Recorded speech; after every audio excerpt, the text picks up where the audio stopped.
Before we get into today's conversation, we want to let you know that the complete curriculum we are discussing, including all 30 session plans, 33 reproducible client handouts, and the full clinical framework, is available as a book. You can find the purchase link in the episode description below. Now let's get into it. Yeah, let's dive in. So imagine handing a drowning person this highly detailed, state-of-the-art manual on how to swim, and then you're just standing on the shore wondering why they aren't reading it. Right. It makes no sense. Exactly. But, I mean, that is essentially what we do when we hand a complex trauma survivor a thick binder of coping skills without first understanding the nervous system that is literally fighting for its life right in front of us. It's a really sobering image, but honestly, it captures the exact clinical reality we're unpacking today. Well, welcome to today's deep dive. If you're listening to this, you are likely a mental health professional working in intensive settings. You know, IOPs, PHPs, or residential programs. You're in the trenches every day. You really are. And today our mission is to explore a profoundly important source.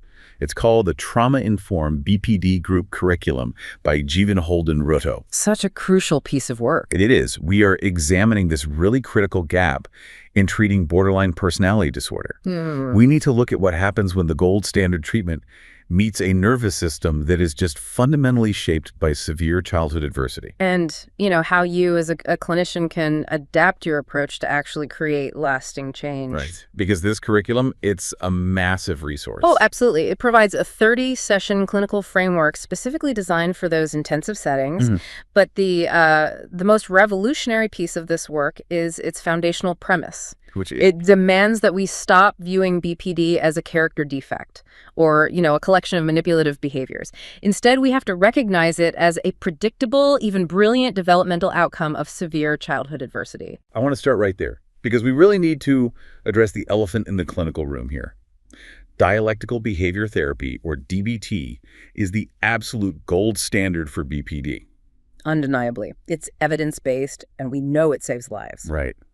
Yet, so many of you listening have probably experienced this massive, frustrating disconnect when applying it to highly complex presentations. Yes, the binder fails. Exactly. We have to ask the hard question. Why does the binder fail? Why do we see clients who have mastered the clinical terminology, who can recite the skills right back to us, but who still end up in crisis admissions a week later? Well, to answer that, we really have to look closely at the research data this curriculum highlights. Individuals with BPD are nearly 14 times more likely to report childhood adversity than non-clinical controls. Wow. Wait, 14 times? 14 times. Let that sink in. And if we look at specific adverse childhood experiences, emotional abuse is the single strongest predictor of BPD. It's followed closely by emotional neglect. Okay, let's unpack this for a second. The source mentions an adjusted odds ratio of 3.0 for emotional abuse. Right. For those of us who haven't looked at a statistics textbook in a while, what does that actually translate to for the person sitting across from us in the therapy room? It essentially means that the presence of chronic emotional abuse during childhood triples the likelihood of that person developing BPD later in life. Triples it. Oh. Yeah, it is a massive statistical red flag. And this points directly to the limitation we see in standard treatments. Because standard DBT doesn't focus on that. Well, standard DBT is highly effective for teaching cognitive and behavioral skills. But it was originally designed without a formal, integrated protocol for addressing this specific, co-occurring developmental trauma. So clinically, what does it mean that most BPD programs are delivering skills training to clients whose developmental histories has specifically impaired the exact conditions those skills require? I mean, it means we are asking the brain to do something it hasn't been wired to do. Think about the neurobiology here. Cognitive skills like standard mindfulness or distress tolerance, they require an online functioning prefrontal cortex. Right, the thinking brain. Exactly. But if a child was consistently emotionally abused, if they were told their feelings were dramatic, shameful, or just wrong, they learn to fundamentally distrust their own internal states. So their own feelings become the threat. Precisely. Their nervous system is calibrated to view their own internal landscape as an active threat. So the amygdala fires, the prefrontal cortex goes completely offline, and the skill just becomes inaccessible. And that perfectly sets up this concept of the preparation gap. The curriculum shares some incredible case studies to illustrate this. It really does. Like take Reese, for example. Reese had a 3-inch color-coded DBT binder. She had a perfect clinical vocabulary. But post-discharge, she still made 14 crisis calls. Exactly. Or Marlo, who was incredibly confident using DBT terminology in the group room, but repeatedly ended up in crisis admissions. Yeah. Reese and Marlo had the skills. They knew the material inside out, but they entirely lacked the regulatory infrastructure to actually access those skills when their nervous systems went offline. There's another case study, Riley, that really drove this home for me. Riley received this seemingly harmless text message from her mother. Oh, yeah. That's a powerful one. Right. But because the emotional abuse in her childhood was so chronic and just so normalized, she didn't even consciously register the text as a threat. The cue was entirely somatic. Her amygdala fired immediately. Yes. She had a complete regulatory collapse. She escalated before she even had a conscious thought to reach for a DBT skill. And that somatic reality is exactly why the skills alone aren't enough for this population. Riley couldn't use a skill because, neurobiologically speaking, she was already drowning. It's like giving someone a state-of-the-art fire extinguisher, but placing it behind a heavy steel door that automatically locks the exact moment a fire starts. That is a perfect analogy. The tool itself is flawless, but in the exact moment of crisis, it's completely inaccessible to the person who needs it most. That is exactly what's happening in the room. And if we know that the thinking brain goes offline during a crisis, it completely changes our clinical imperative. We can't just hand them the fire extinguisher. No, we can't. Clinicians have to help the client map the exact pathway of that collapse before they even try to teach the skills. But if the nervous system is hijacking the process before the client can even think, then how do we even begin to intervene? I mean, how do you map something that happens so fast? That is where the central clinical product of this curriculum comes in, the BPD pattern map. Ah, right. Module B. Yes. The philosophy here is that insight without precision is a liability. It is simply not enough for a client to say, oh, I got triggered. We need absolute clinical precision. So the curriculum lays out a 7-layer map so clients can trace their own neurobiological sequences. Exactly. And once you have that precision, it entirely changes what the subsequent skills training in Module C can actually accomplish. I want to really dig into these 7 layers because the way they are framed changes everything. Layer 1 is the abandonment fear chain. Right. This isn't just some vague, I'm scared you'll leave. It's tracing the highly specific perceptual cues, like noticing how a microscopic shift in a partner's tone of voice instantly triggers a drop in the stomach, which then triggers a frantic behavioral response. Precisely. You're mapping the milliseconds before the behavior. Then, layer 2 is the splitting pattern. And this is absolutely crucial for practitioners to reframe. Oh, yes. Splitting the rapid shift between idealization and devaluation is framed here not as manipulation, but as the nervous system's categorical processing of relational threat. Wait, let me make sure I understand this, because I know a lot of practitioners, myself included at times, who feel very manipulated when a client splits. It feels intentional. Are you saying it's not a manipulation tactic at all? I'm saying we have to look at its origins. A child living in a highly unpredictable, abusive environment cannot hold the neurological complexity of, my caregiver is sometimes safe and sometimes profoundly dangerous. Right, that's too complex. That nuance will literally get them killed. To survive, the child's brain categorizes the person into all good or all bad in any given moment. Wow. So when an adult client splits in your office, you are seeing a childhood survival mechanism firing in real time, not a calculated manipulation. That is such a vital distinction. It just completely removes the adversarial dynamic. Layer 3 is identity disturbance. And again, this is not a character flaw. No, not at all. The curriculum explains this as the direct developmental outcome of not having your emotions accurately reflected back to you as a child. Exactly. If no one ever accurately mirrors your internal state, how could you possibly know who you are? It's impossible. And that lack of identity leads right into layer 4, which is the schema modes. These are the internal cast of characters organizing a client's behavior before they make a conscious decision. We are definitely going to dive deeply into those modes in just a minute because they are essential. Right. But first, layer 5 is the impulsivity chain. This maps the urge to act sequence. Catching the urge early. Yeah, it's about catching the sequence at link 1 or 2, the very moment the urge appears, rather than at link 5 when the impulsive behavior is already happening and the prefrontal cortex is totally offline. And that ties directly into layer 6, which is self-harm. The curriculum offers a very powerful reframe here. It demands that we understand self-harm as communication and regulation. Yes. It is not evidence of how damaged a client is or how attention-seeking they are. It is simply the nervous system finding the most brutally efficient route out of a state of distress it cannot otherwise survive. Finally, we have layer 7, chronic emptiness. The source uses some pretty dense phrasing here, calling it a specific phenomenological hollowness, distinct from clinical depression. That's a mouthful. It really is. But what does that actually feel like to the client? It's a great question. Because clinical depression often feels like a heavy blanket, a suppression of affect. This chronic emptiness is different. How so? It is the visceral, physical sensation of a void. It is a hollow ache connected directly to developmental emotional neglect. It's the literal, lingering absence of childhood attunement that they carry in their bodies every single day. Here's where it gets really interesting for the client's experience. Think about how incredibly de-shaming this map must be. Oh, completely. The curriculum mentions Avery, a client who, during this mapping process, suddenly realized what was happening and told her group, "My nervous system has never stopped working since I was 7 years old." I love that quote. It's amazing. Instead of the clinical narrative being, "I am broken, I am manipulative, I am failing therapy," it becomes, "My nervous system is functioning exactly as it was relentlessly trained to."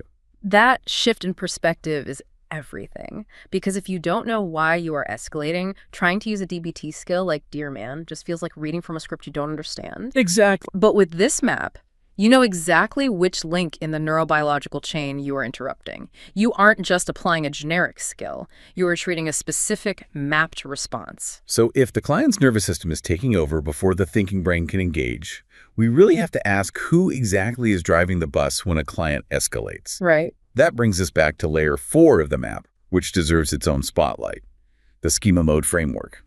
The modes are fascinating because they give clinicians a language for the baffling shifts we see in the room. The curriculum breaks down the inner cast into 5 BPD-relevant modes. Okay, let's go through them. First, there's the vulnerable child. This mode carries the sheer terror of being alone. It holds the immense grief of unmet childhood needs.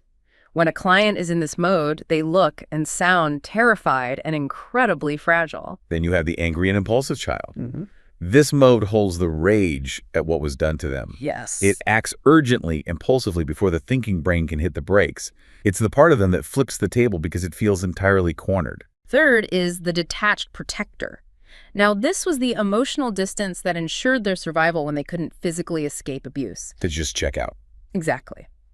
When this mode is active, the client might be physically sitting in front of you, but they are completely unreachable. They feel nothing.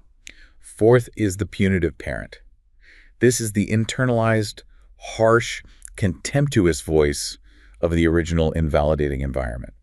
It's the voice that tells them they are worthless. It's a brutal mode to witness. Well, let me ask you about this one, because as a clinician, if I hear a client aggressively self-attacking in the punitive parent mode, how do I respond without accidentally validating that harsh voice? That is the ultimate challenge. If you try to argue with the punitive parent, you are still engaging with the abuser's voice. Right. But if you try to overly comfort the client, the punitive parent might attack them harder for being weak. You have to learn to address the active mode. You must speak past the punitive parent and talk directly to the vulnerable child who is currently being bullied by it. That makes so much sense. Just bypass the critic. And finally, the fifth mode is the healthy adult, the observer, the part of the brain that can actually hold multiple truths. But the curriculum makes a very important point here.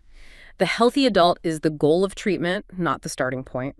It is perfectly normal if a client simply cannot access this mode early in the group. And we have to be very careful, right? Because modes can deceive us. Oh, absolutely. The detached protector produces massive clinical confusion because it can mimic the healthy adult. Yes. The curriculum shares the case of Quinn. Quinn could analyze her modes perfectly. She could intellectualize the entire schema framework with brilliant clinical vocabulary. But she wasn't actually engaged in therapy. Right. I remember this part. When the facilitator asked Quinn which mode was currently present, Quinn said, "The one that knows all about the other ones and doesn't feel any of them." Exactly. Quinn was deeply entrenched in the detached protector mode.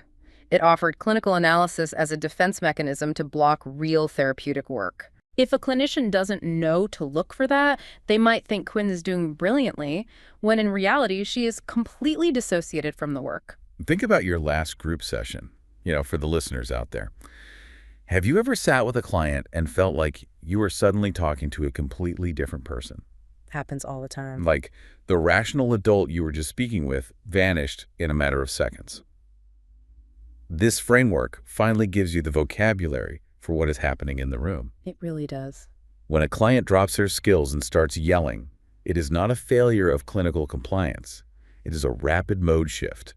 The vulnerable child got terrified, and the angry child jumped in to protect them. That vocabulary is essential, but, well, it leads to the most difficult part of the work. You can map the patterns, and you can identify the modes brilliantly. But all of that theoretical work falls apart instantly if your own nervous system, as the clinician, gets hijacked by the client's behavior. Which brings us to the core engine of the curriculum, the relational update.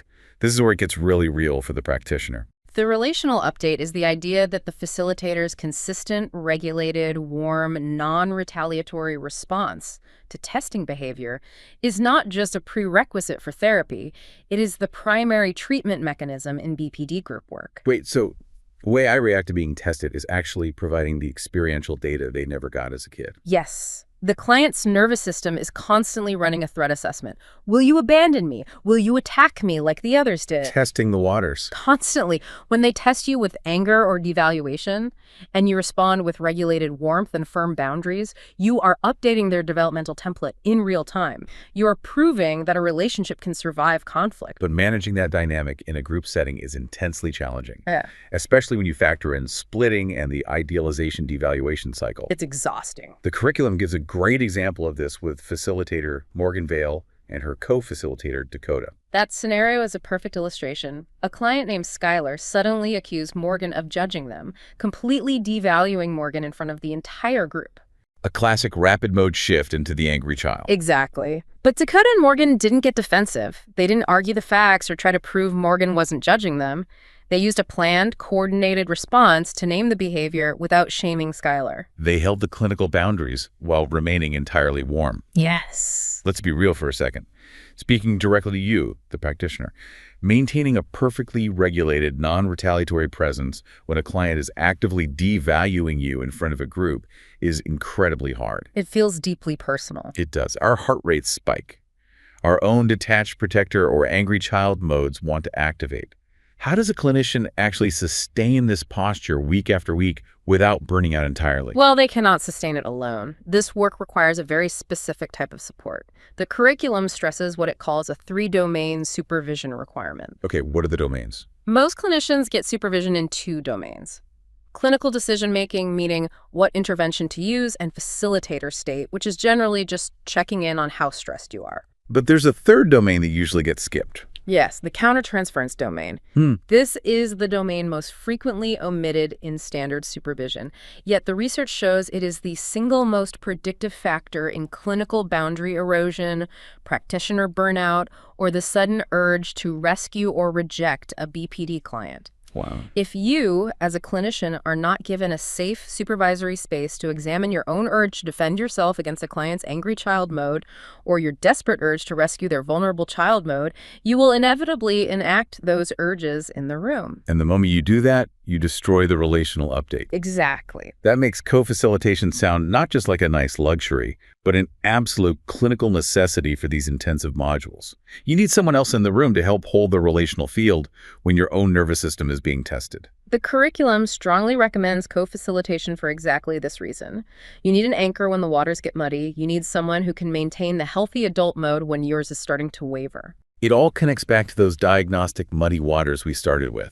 The locked door in front of the fire extinguisher. Exactly. By mapping the specific neurobiological patterns, by giving a name to the inner cast of schema modes, and by providing that relentless, warm relational update, you aren't just giving a client a list of coping skills. You are essentially giving them the key to unlock that door.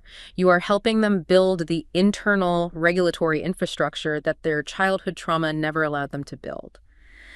I want to leave you with a final thought to mull over, something that really shifts the paradigm of how we view our work. Let's hear it. If we fully accept the premise of this curriculum that BPD symptoms are actually brilliant, highly adaptive survival strategies calibrated to survive severe adverse childhoods, how might we look at our own clinical frustrations differently? That's a great question. Perhaps our feelings of failure when a complex client struggles, or our burnout when a group gets difficult, aren't signs that the client is impossible to treat. Perhaps they are just our own unexamined clinical schema modes reacting to a nervous system we simply haven't fully understood yet. If today's conversation has resonated with you and you want the complete curriculum, all 30 session plans, the 5 clinical foundation chapters, the client handouts, the self-harm safety planning protocol, and everything we discussed today, you can get the full book through the link in the episode description. We will see you next time.